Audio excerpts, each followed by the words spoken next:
ఇహాసనే సుష్యతు మే శరీరం త్వగస్తి మాంసాని లయంచయాంతు అప్రాప్యబోధం బహుజన్మ దుర్లభం నైవాసనాత్ కాయమతిశలిష్యతి.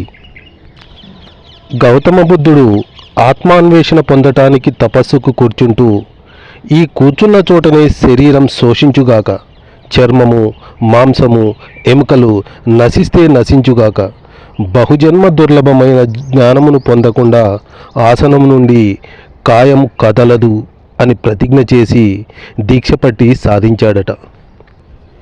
దైవం తాను ఎంచుకున్న వానికే దర్శన భాగ్యం కలుగజేస్తుందని పురాణాల్లో ఉంది. అదే నిజమైతే మన ప్రయత్నాల వల్ల లాభం ఏమిటి? ఎవరైతే అంతర్ముఖులవుతారో అట్టివారిని మాత్రమే దైవం తనలోకి లాక్కుంటుంది. ఎంతవరకైతే సాధకుడు బహిర్ముఖంగా ఉంటాడో అంతవరకు అతనికి ఆత్మసాక్షాత్కారం అసాధ్యం.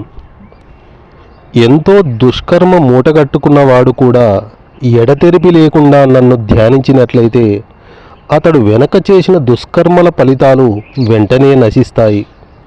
అతడు ధర్మాత్ముడై శాశ్వత శాంతి అందుకుంటాడు. నన్ను నమ్ముకున్న భక్తుడెవడు నశించడు, ఇది నిశ్చయంగా తెలుసుకో అని భగవద్గీతలో కృష్ణ పరమాత్మ మనకు అభయమిచ్చాడు. ఒక్కొక్కప్పుడు ప్రార్థనలు ఫలించడంలో ఆలస్యం చేయడం దేవుడు పెట్టే పరీక్ష. కానీ చివరికి తదేక నిష్టగల భక్తుడు ఇష్టదేవతగా తనను ఏ రూపంలో కొలుస్తాడో ఆ రూపంలోనే దర్శనమిస్తాడాయన. భక్తి తత్పరుడైన క్రైస్తవుడు యేసుప్రభువును చూస్తాడు, హిందువు శివున్నో కాళీదేవినో చూస్తాడు.